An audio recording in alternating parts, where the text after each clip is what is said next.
He serves as Associate Professor of Counseling, the Director of the School Counseling Program at Denver Seminary, and as the Director of the School Counseling Mental Health Initiative, which is a research initiative seeking to better understand effective mental health interventions in schools. Dr. Wilson began his counseling career working with children and families in a community mental health setting. During this time, he worked as a part of an intensive services team seeking to reduce hospitalization of mentally ill children. He also worked within school systems to coordinate the education and care of his clients. In 2010, Dr. Wilson moved to group practice in Littleton, where he eventually became the director and supervisor of child and family services. In 2011, Adam began teaching courses in human development and later psychopharmacology as adjunct faculty for Denver Seminary. Dr. Wilson is the co-author of the chapter, The Neurobiology of Stress and Trauma, in the book Treating Trauma in Christian Counseling. He has served on the elder board of Centennial Covenant Church, where he and his family are members. Dr. Wilson and his wife, Katie, have 3 children. We are blessed to have him as full-time faculty with us, and I'm excited to have you be the recipient of his expertise. Thank you, Adam. Hello, friends. So I'm on the tail end of a cold, so prayers that this will all work out well. So I want to just pause, go off script for a second, and just note how funny God is. Listening to our first amazing speakers and how much you're going to notice in my speech with no coordination, you're going to see a lot of overlap. You're going to see a lot of things that sync up, which tells us something, doesn't it? It tells us that these are things we need to pay attention to. Anytime you read something in Scripture, it's repeated, right? Pay attention. So in this, we're repeating some things. So let's pay attention to that. So what I want to do for our time here is I want to take us up about 30,000 feet. And I want to just pause and go back for a second and ask a simple question that's very, very complex, which is, what do we mean when we say mental health? So when we talk about youth mental health, there is a lot packed into that term, and there's a lot of culture packed into that term. There's a lot of ideology packed in that term. There's a lot of research packed in that term, and we definitely don't define it the same way. And that's one of the things our research group has discovered working with public, private, and charter schools is we get a lot of different definitions of mental health, what we mean. So I want to ask a couple questions here. So when you think of mentally healthy, when you think of a healthy individual, okay, what is it that comes into your mind? I want you to think for a second. What are the things that you imagine when you think of a healthy individual? Okay, their emotions, their behaviors, their relationships. What does healthy look like? Okay. Now, flip it over and say, what do you think of when you think of an ill individual? Someone who we would say is mentally ill. What do you think of their emotions, their behaviors, their relationships? Okay, got those in your mind? Okay. Where do we put ourselves? Are you healthy or are you ill? Do you feel the problem? If I flip this to physical health and I say, are you physically healthy or are you physically ill? And I ask myself right now, I'm like, healthier than I was a couple days ago, right? I'm feeling a little better, but you can hear, not 100% out of the woods. And so when we look at the idea of physical health, we have an idea of a spectrum. I think we can say I wake up in the morning and some mornings like, nope, not feeling great. Definitely in my 40s, right? Like that is true. So I might say I feel a little bit more towards the ill, and then I stretch and I warm up and I get going. I'm like, okay, feeling good, feeling better, right? Then my son tackles me unexpectedly, and I'm back over towards ill. So when we think about illness and health in a physical spectrum, we can say like, oh, I move back and forth throughout the day. Have I been drinking enough water? Have I exercised today? Did I eat well? Or was this a day where I was just like all fried food, donuts, and I'm feeling a little less healthy today, but maybe emotionally happier. But, you know, like the idea of moving back and forth physically, we have that idea. Most people that we're interacting with don't have that same perspective when it comes to mental health. The idea is you have it or you don't, right? You are ill or you are healthy. And that is false. That is wrong. Okay, that is inaccurate scientifically, philosophically, theologically. That is not accurate. So what we need to do is we need to frame, when we're talking about youth mental health, I want us to take a minute and stop and say, what do we actually mean? What are the factors, what are the elements that we're looking at when we define whether or not our youth are healthy or not? Or what are we trying to promote? If we're saying we want mentally healthy youth, what does it we actually mean by that? What are the things, the characteristics that we're trying to promote? And what are the things that we've heard some of them already, some of the things that might be pulling us or pulling our youth towards the illness side of the spectrum? What we have to understand is that every thought that enters our mind moves us towards health or towards illness. Every action we take with our behaviors moves us towards health or towards illness when we think about mental health. Okay? I won't name names, but there was something recently, a social emotional program that was being put out to my kiddos' school, and I am all about the promotion of healthy things for our kids like that. But it was a thing where you needed to sign a waiver saying you're okay for your kid to take part in this thing. So I go online and I look up at this company because I hadn't heard of it before, and I do research in this area, so I was really interested. So I went and I looked at it, and what I found was kind of a quote from the owner of it that said, "My daughter suffers from mental health." And I stopped, and I want to be fair. I want to be very clear in case somebody knows who this organization is. I'm not going to name names because God bless them for what they're doing. Okay, they're trying to make an effort. They're trying to make an impact, so I'm not disparaging them in any way. But the quote pointed something out that we've bumped into a lot, is this idea of what do we mean when we say mental health? Many people mean illness, right? They suffer from mental health. You don't say you suffer from physical health. Does that make sense? So I want us to focus on that mindset as we cruise forward here. So what do we mean? Well, when we talk about mental health, we're talking about a bunch of sub-factors. Like this construct of mental health is made up of lots and lots of things. And even these things I've picked could be broken down into a myriad of other things. But we talk about behavior. When we look at how we live, the choices we make, do we drink excessively? Do we not? Do our kids go out partying? Do they not? Are they involved in positive pro-social activities? Do they take care of their bodies? Hygiene of a teenager. Right? It's not always an easy road for parents to teach that, but it is a part of behaviorally learning how to be a mentally healthy human is learning how to take care of this, right? And how to take care of the space around us, how to organize our time, how we show up for things on time, right? Okay, neurologically, if we go around the horn here, neurologically, when we have gained in probably the past, 20, 30 years at least, the technology has allowed us to gain an insight into things we never understood before, the connection between our emotions and our behaviors and our thoughts and our faith to how we physically function, right? Now, we can take the angle and say that's all it is. Well, we know there's more to it than that, but we have to understand that God created this, and everything we do as humans is grounded in this, right?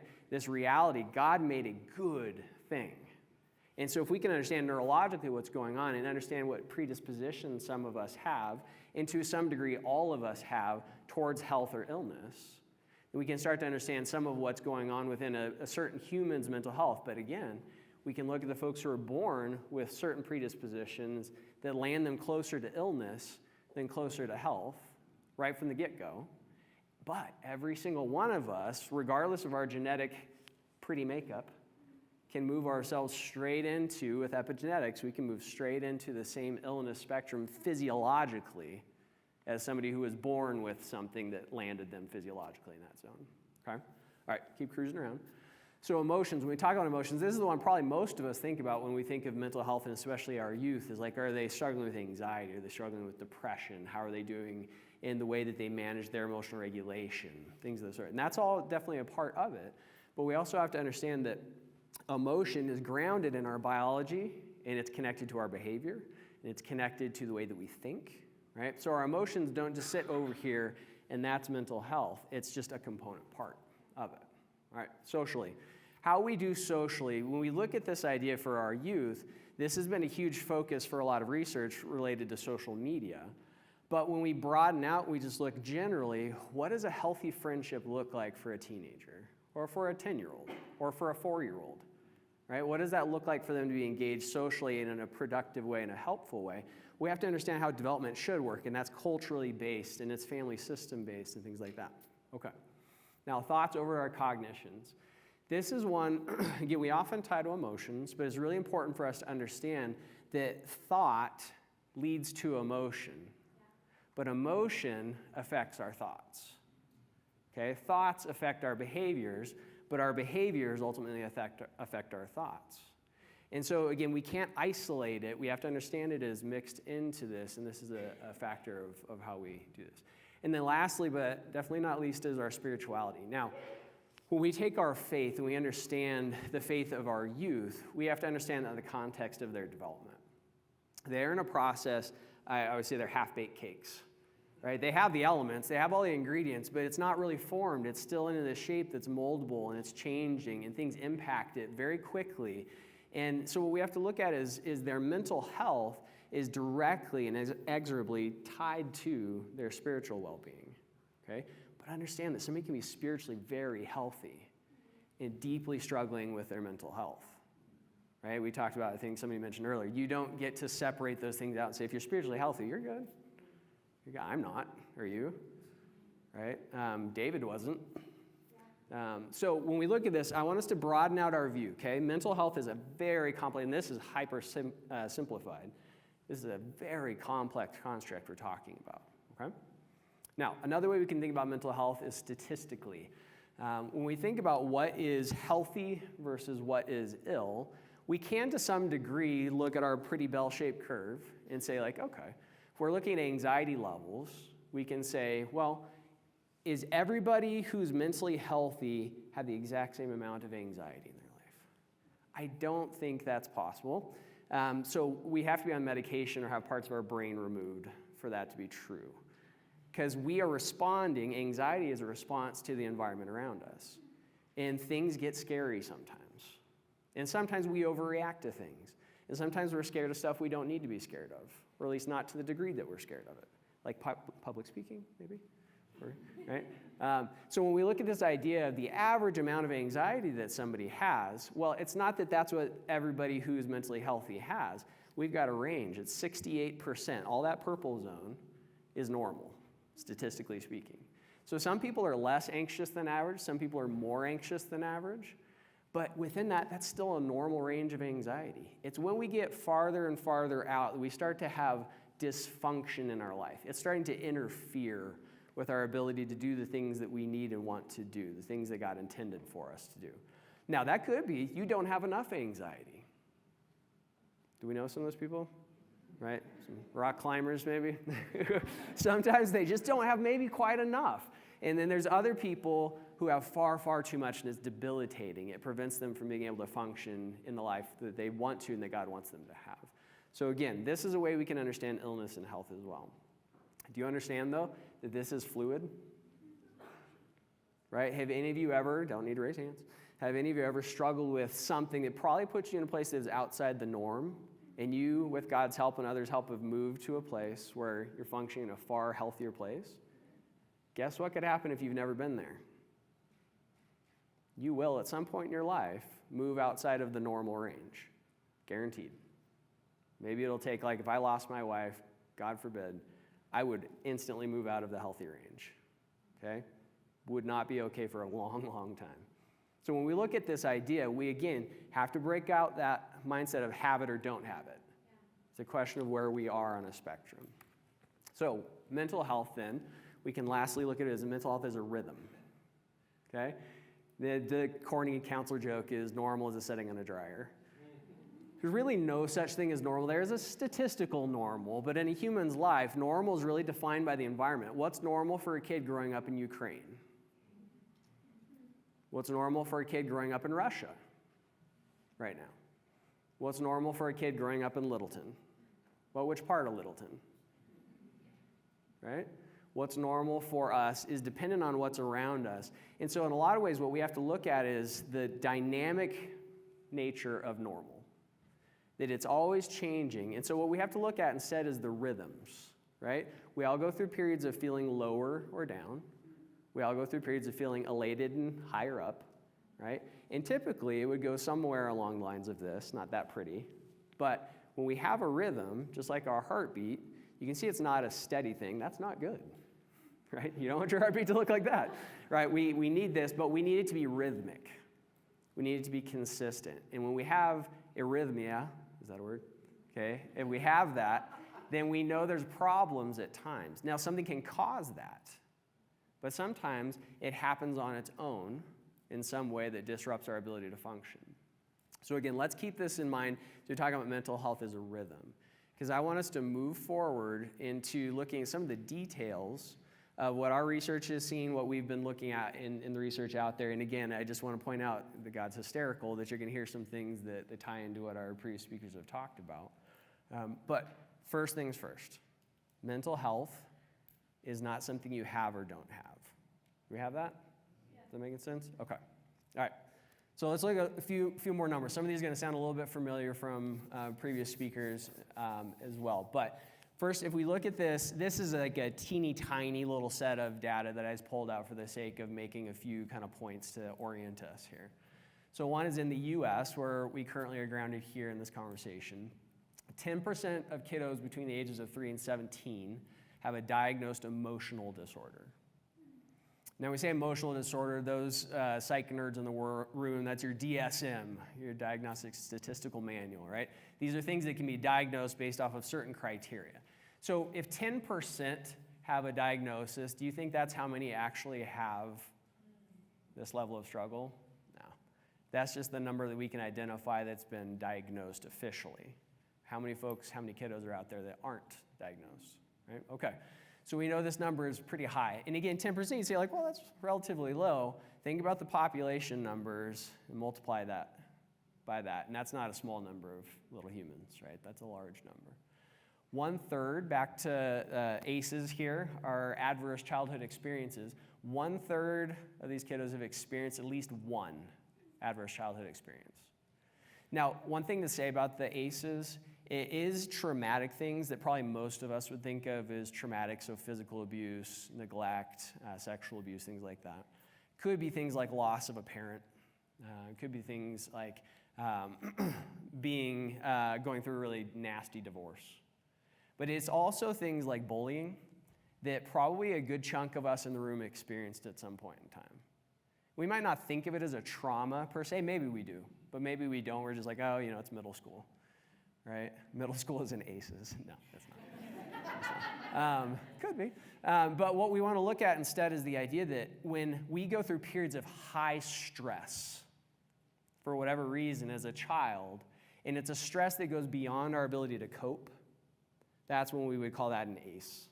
Now that's going to be variable depending on the little human, right? It's going to be dependent on the context of whether or not that overwhelms their little system. Because it could be something one kid's like laughs at, moves on from, another kid gets completely wrecked by it. But the idea is the more we have of those in our background, the more mental health issues, more mental illness becomes a likelihood. Again, it moves us closer to the illness side of things. We don't have enough time, and I'm sad about this, but if we could go into the research on stress, we could go into the research on inflammation, you start to understand some of what's tying together on the biological side, why this is true, is the more stress we experience as little ones, just as humans, but as little humans, the more our system regulates based off of those stress hormones and all of the chemistry that's released during high periods of stress. But if we live in long periods of stress or we have highly intense periods of stress, it alters the way our neurological systems function semi-permanently. Okay? And illness, physical illness, is the result of that, just like physical illness leads to mental illness for the same reason. So again, we can't go there too long, but go Google, go have fun. Now, one thing is, this statistic is one that's going to ebb and flow each year that you read it, but it's been holding, unfortunately, fairly steady in the same place for a while, is that suicide is the second leading cause of death for 10 to 34-year-olds in the U.S. Yes, insane is right. So when we look at that, the leading cause, and 10 to 34 is a pretty wide range, but when we look within the Western context, okay, 10 to 34 is about what we would say neurologically, you aren't really into adulthood officially in your brain until you hit your early 30s. Okay? So what we're talking about here is in adolescence and extended adolescence, what they call emerging adulthood, we are deeply struggling, and suicide rates have been increasing in a very disturbing way, which we'll talk about in just a second. This is something I think that brings a lot of people to a halt. And regardless of ideologies, when kids are killing themselves, everybody stops. And everybody starts trying to figure out what we need to do. It doesn't matter where we come from on some political spectrum. If kids are killing themselves, we stop. We say, okay, what's wrong? What do we need to do? Okay? Now, jump down to trend lines here. So there's been a 40% increase in persistent sadness and hopelessness between 2009 and 2019. Don't read depression, but read ingredients for depression. Okay? So those are ingredients that go into people starting to struggle with a mental illness that we would call depression. But either way, sadness, persistent sadness, and hopelessness is not moving us towards health. That's moving us towards illness. Okay? Out of those kiddos, 36% increase in those that have seriously contemplated suicide, and 44% increase of those that have actually made a suicide plan. So any therapists in the room know that the closer we get from ideas into plans into having a means to do it, we know we're getting more and more risk for an actual suicide attempt. Okay, now this is the one that just punches me in the gut. There's been a 57% increase in suicide rates between 2007 and 2018. If that doesn't disturb us, then we're not okay, right? That one is disturbing, and it should disturb us. It's highest among LGBTQ plus youth. That rate is even higher within that percentage for that crew. It's higher for kids living in rural contexts as well. And go back up. What would we connect with those things? Hopelessness, persistent sadness, but that one at the very bottom, loneliness. So what is one of the number one drivers of our kids moving towards illness? Is loneliness, right? Loneliness. So when we look at that across the globe, loneliness at school, and it's a very specific, interesting statistic, loneliness at school, right? Because when you're at school, should you be lonely as a kid? You wouldn't expect to, theoretically. You're surrounded by peers. You should think you should be able to connect. So if you can't at school, then you're really starting to deeply struggle, okay?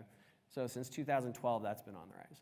Now, can I give one, I think this was alluded to, one little piece of sunshine for us is that the suicide rate seems to be doing this. But we don't have enough track behind us to know if it's going to continue to do that, but there's been a lot of effort to help educate and to promote and to prevent and to get at this. So we're hoping we're starting to see that trend line shift, but we don't know. So keep praying and keep working, because I think we might be making a difference. So what I want to do now is, again, branch out into talk about the pathways, and this is where we get some common ground with previous conversations so far. What have we seen in our research? What's out there in the research? This seems to be connected to moving us towards health or illness. Okay, these are the pathways, and understand that these are two-way streets. They can take us one way or the other, depending on what's going on in these areas. And again, this is a summation, and it's a snapshot. This is not exhaustive. Okay, we're just trying to get at some key things here. So one, like we've already referenced, connection. We know that connection is directly tied to mental health and to mental illness. The more healthy connections a kiddo has, the more likely they are to be mentally healthy. The fewer they have, or the less healthy those connections are, then the more likely they are to move towards mental illness. So this is going to involve family. This is going to involve extracurricular involvement. But let's pause there for a second. Because extracurricular involvement, that sounds good, doesn't it? Like, oh, they're involved in clubs, they're involved in sports. Anybody been around youth sports recently? Okay, there's a solid potential for a lack of health in youth sports, as well as anything else, because it is so performance-oriented, it is so competitive, it is so driven, that kids can move into a place of succumbing to massive performance anxiety, or there can be massive levels of bullying, or really toxic relationships with adults, whether that's their parents or it's coaches, connected to these activities, where massive levels of shame, right? We want to look at the idea of there's the possibility for this to go really well if we're doing it well, okay? And we'll talk about it in a little bit. We're going to talk about this idea of engagement fatigue in a minute. But the other piece that I want to look at is technology. Now, I am of a generation where technology is a tool. effective, it's helpful, but I'm not a native, right? For the kiddos that have been born as natives, digital natives, this is not something they think about. It's just a presence. It is just ubiquitous to their life. And so when we look at the use of technology, it's not a question of should they or shouldn't they. They will, they are, they always will, right? So instead, it's how is technology being used? What is the relationship with technology? Is it being utilized to facilitate good things, or is it being used to facilitate really unhealthy things in their life? And when we get into social media, the preponderance of the data points towards the unhealthy, with a few exceptions towards the healthy. For back to those two groups, remember I talked about LGBTQ and rural kids? Those are two of the primary groups where social media has been shown to actually be protective, because it reduces that isolation, that sense of aloneness, of loneliness. But for the vast majority of youth, the majority of the research says it is not doing them any good. Now, be fair, it can be used for good, right? You can use it to share your identity, to share your skills, to show what you're capable of, to grow that sense of self. And then people give you immediate objective feedback. And people are always nice online, right? Usually, especially teenagers. I mean, they're just so empathetic and kind to each other. So what we have to understand is that this is a very ripe area for them. It is designed intentionally to addict them. Like intentional, PhDs designed it to addict them. And it is using reinforcement in a way that is just like heroin for an adolescent brain, okay? So that could be for good or for evil, right? It's a question of how they use it and how they're educated to use it. Now, another one that came up, our group came up with this term, and I love this term, and it's engagement fatigue. So we kept hearing from the youth that we were doing focus groups with that they feel like they are constantly observed.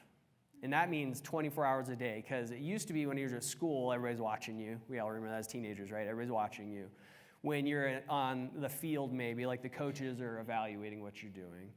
But now when they get home, they're online, and they're constantly checking the evaluation of them and their presence and their profiles online. They are never unplugged from the sense of being observed. And that's exhausting. It's exhausting, right? But we also need to understand that they have the potential to be engaged in many, many good, positive ways. It's a question of how are they being engaged, and do they have a chance to take Sabbath, to step back from things? Okay. All right, jump down a little bit to social development. Now, this one does connect directly to the social media and the technology piece, and I'll go there in just a second. But what we do know is mentally healthy humans are empathetic or moving towards empathy. They have developed social skills. They have the ability to manage conflict in healthy ways. And they have the ability to functionally communicate, which is a term that came out of autism research, but it's the idea of being able to ask for what I need or communicate what I need to you directly. If I can't do that, it makes it really hard for you to respond to me and to assist me in some way if I need. If I say, I need a hug, that you can say yes or no, right? But if I just sit there and say, nobody wants to be around me, what do you do?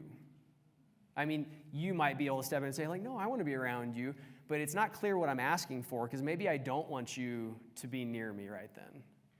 It's hard. So functional communication is a skill. Here's what we're finding is that the younger generations right now are developmentally behind on all of these things. And that's not just the kids that are mentally ill. The entire generations are developmentally behind what we would expect them to be at with these skills. And at first my reaction was like, oh, what's wrong with the kids? Nothing. This is normal.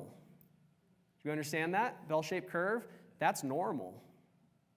The problem is that society has changed. They're not learning these things the way that things used to be learned. And part of the reason, part of the theory is because technology now plays a mediating effect on all of these things. And back to what we talked about before, modeling. What are they observing when their parents are engaged socially? You guys all know this, right? Oh man, every time I'm somewhere where there are adults and their kids are doing something, there isn't a single parent not on their phone. So what are the kids learning? Right? It's not just parent judging. I'm doing it too, I'm sure. The idea is instead, what is it that they're swimming in that is training them to learn these skills. So we have to think about this differently. If we're going to move them towards health, it's a far more proactive activity than it used to be. It used to be kids would learn social skills on the playground. They would just get out there or in the classroom. But now there's so much technology that it's mediating those interactions. They're not learning it in the same way. Okay? All right. Jump a little bit forward. Emotional development. I'm going to talk about this in a breakout session a fair amount. But when we talk about emotional development, one of the things that's key is, first off, are they even aware emotionally of what's going on? That's not just empathy, but it's definitely involving empathy. It's the idea of, am I aware of what others around me are feeling? Am I aware of what I'm feeling? Okay, how often am I learning the words to describe what I'm feeling? As counselors, this is a big part of what we do with kids, is frankly just labeling what they're feeling. And they're like, oh, okay. That's that word. They don't know. They feel it, but they don't have a word for it. And so this idea of emotional awareness, attunement to emotion, and then once we know what's there, what do we do with it? How do you regulate? It's okay to say that I'm really mad. Now what am I supposed to do with that? Or to say I'm really sad, or I'm nervous, or I feel down. That's okay to label that, but then what do we do with it? What we're finding is kids are deeply struggling. This is what educators are telling us and parents, that the kids are going from 0 to 60 on their emotions, because they go from like, I'm good, to I'm falling apart. What they're lacking is that ability to regulate the emotion to be not okay, but in a way that's measured, in a way that I can communicate rather than falling apart immediately. And then back to that functional communication that I was talking about before. So jumping down to discomfort tolerance then. So when we talk about discomfort tolerance, the idea is, how well can I handle feeling not okay? Now, keep in mind here, we're not talking about how can I just handle being deeply depressed or being significantly anxious. That's not what we're talking about. We're talking about the normal negative emotional experiences of life. I'm bored, I'm lonely, I'm tired, I'm annoyed, I'm sad because somebody said no to me when I asked them out. I'm nervous about that test I have to take tomorrow. Like normal stuff. But what's happening is kids, I'm going to jump down to Dr. Google here, kids are feeling the feels, and then they Google the feels. And what comes back to them? You have a diagnosis of this. WebMD says I have an anxiety disorder. WebMD says I'm depressed. And so all of a sudden now identity becomes what my emotions are, as opposed to an experience that comes and goes pretty quickly, more often than not. Okay, so when we talk about this idea of diagnosis versus negative emotions, one thing that really surprised us, was fascinating, was we went in expecting stigma among youth about mental illness, and specifically mental illness, like diagnoses. What we found was they're like, no, that's good. Like, I'm fine telling people I have depression. I'm fine telling people I go see a counselor. I'm fine telling people that I have an anxiety disorder. No problem, right? That's not a problem. What they weren't okay with was feeling normal negative emotions. I'm not okay not being okay. Like, if I feel sad, that's not okay. And guess who else felt that way? Their parents. Their parents were not okay with their kids not being okay. If their kid was sad, they wanted to fix it. If their kid was nervous, they wanted to resolve whatever it was that was making them nervous. Now, this is like the new version of helicopter parents, but it's not helicopter, it's snowplow parenting, they call it now. Where it's got to clear the barriers out of the way so my kid has a smoother road than I did, right? It's probably the angst of us Gen Xers trying to I don't know. But the idea is, ultimately, the kids haven't learned how to regulate their emotions, particularly negative emotions, in the same way we might expect them to. Okay? All right. This one was another surprise for us, and it probably shouldn't have been, but I think the degree to which this one popped out to us was amazing to us, was the recognition that as we went along, we knew the students weren't doing well, but the more we talked to students and parents and teachers, the more we realized, oh, the adults aren't doing well at all. So we talk about the youth mental health crisis. I don't think it's a youth mental health crisis. I think it's a mental health crisis. I don't think we're doing well. And I think we just cope differently. We've got other stuff. We can drink. I partially joke, partially don't. We can do things to cope in a way that our kids can't. We have skills to hide what we're feeling, keep it internal until we get home, until we get a certain context. Our kids don't. So one thing we have to look at is modeling. What are our kids seeing surrounding mental health? Are they seeing balance? Are they seeing regulation? Are they seeing healthy coping? Are they seeing the things that would point or move somebody towards health? Or are they seeing trend lines or not seeing those things, which drifts us towards illness? Okay, so modeling is key. Another thing we found, though, that was a really positive pathway both ways, but it can also be difficult, is having authentic relationships, having that presence in their life. Okay? It's not just having humans in your life. It's not just having adults in your life. It's got to be genuine. And anybody who's worked with kids knows that. If you are a fake, you're done. Like, they have no time for you. They can read you. It's like a dog, right? They know if you're a dog person or not immediately. Like, kids know if you genuinely like them or not. Okay? So if you don't genuinely like kids, support the people that do, right? It's not your job.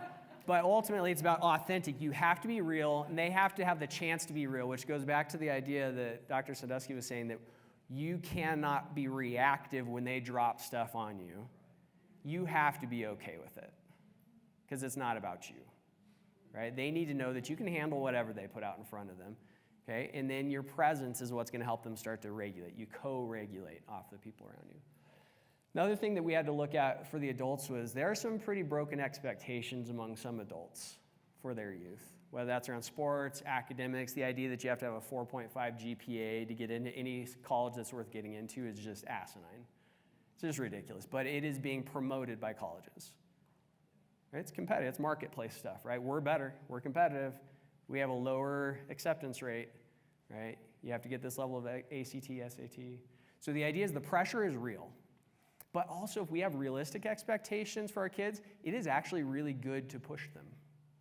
Having high expectations is good for our kids. Having unreasonable expectations is destructive.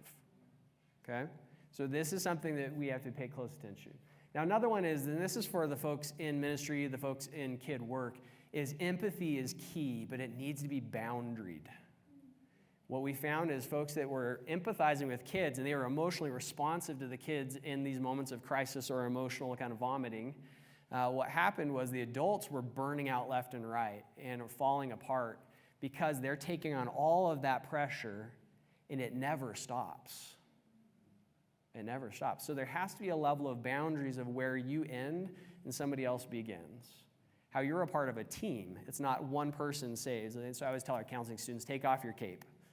Right? You're not Superman, you're not Jesus, but you step in to be a part of their life and connect them with others that are also a part of that. And then lastly, I would say one thing that stood out is it's important for those in ministry to have a theology of ministry. What is it you're actually intending to do? What is God actually calling you to do in the lives of youth? Because what we found is folks that are working, and particularly in education, tend to feel like missionaries, that I am here because God called me here, therefore 24 hours a day, I'm on mission. Anybody who's worked around missionaries knows how often that ends poorly for families. If you don't have time that's boundaried off for family to grow and health and heal, and the same thing for those in educators or in ministry of any sort, if you don't have a theology that sets boundaries around what God's actually calling you to do and where he's asking you to take the Sabbath and step back or to have a kind of regulation of what you're doing, then we can point towards health or illness there. Now, last thing I want to point out here, and again, this is what we'll talk a little bit about in a breakout, is when we look at the keystone over all of these things, what is it that undergirds everything that points us towards health and illness? If I had to sum it up, I would say it's regulation. Our ability to regulate emotion, thought, behavior is connected to all those things we just talked about. And the question becomes for us as those interacting with youth is, what are we doing, one, to model these things, to train ourselves on how to do these things, but also thirdly, how do we promote things that teach this to our kids? Because they're not gaining these things in the same way that they used to within a culture. What are we doing to promote it? What are we teaching them about regulating emotions that's healthy? It's not just, suck it up, buttercup, right? But it's also not just like, let it all out. That's actually not healthy. Catharsis doesn't work. Okay, it's about processing, it's about communicating, it's doing something with it, but doing it intentionally. What's helpful? What do I actually need? And then our behaviors. Kids have, teenagers have struggled with behavioral regulation for all time. But the idea of ultimately, when we look at regulation skills, some of this is what's going to happen in school. Some of this is going to happen at youth groups. Some of this is going to happen in the home. It's involving every single person in their life, teaching them. This isn't somebody else's job. Does that make sense? When we look at the idea of mental health, whose job is promoting mental health? Everybody's. There's specialists within that, right, of what they focus on, but it's everybody's job. So we get down to this question of credible witness then. What is a credible witness? So one thing is to kind of echo what we've heard already. There is no us versus them. If we look at this as the capital C church, there is no they and us when it comes to mental health, when it comes to mental illness. This is us. We're no different. We have the potential to be very different, and God has given us a calling to be different. But we are biologically the same, we are psychologically the same, we are emotionally the same, and our kids are struggling the same as the kiddos outside the church. So what we need to stop and say is, this is in the family, and it's always been in the family. This isn't new, okay? Now what that means is we need to own this as Christians. We need to stop saying that this is somebody else's job. This is the mental health professional's job. Yes, working with crisis might be a mental health professional's job. Working with certain diagnoses and mental illness might be a mental health professional's job. Growing humans, that's our job. Make sense? That's directly out of God's calling for us, is to develop humans well. Okay, so mental health and mental illness, again, if folks are over here, we need specialists to move us towards health. Just like if I have cancer, I need a specialist to move me towards health, right? But that doesn't mean that no one else in my life is connected to helping me be physically healthy. Okay, our job is to help our kids be developing in healthy ways. Part of what needs to happen then is we need to shift away from a culture that's focused on the illness, right? Now, we need to be very careful we don't disregard the fact that this is real and that there are a large percentage of kids and adults in our congregations and our ministries and our lives that are diagnosably struggling, are significantly, statistically, abnormally struggling with things, okay? We have to accept that and address that. But we also have to ask the question, what is it we're trying to create? What is it we're trying to move towards? And if we look at trying to promote health, what does it look like to be emotionally healthy? What does it look like to be cognitively healthy? What does it look like to be behaviorally healthy? And just so you know, just telling people not to do bad things doesn't equal being behaviorally healthy. What is it we do when we don't behave well? Forgiveness, repentance. These are things that promote health, right? But how do we train our kids to do that, to not shame them, but instead say, like, yeah, how do we own the fact that, like, yeah, that didn't go well? And I forgive you, God forgives you. How do you ask for forgiveness? How do we move forward from here, right? Okay. So lastly, I'd say, what do we need to do? We got to lead from the front. So this is pastors preaching from the pulpit. This is us being honest with appropriate amount of information with youth about our own struggles, about the process we went through at their age. This is about being really honest about what the struggles are and what they're not. And it's about us being less panicked. Make sense? If we can be a calm, steady presence in the face of someone being dysregulated, guess what's going to happen? They start to match us. But if they're dysregulated and we aren't regulated, guess who we're going to match? Them, right? So our job is to be the regulated ones.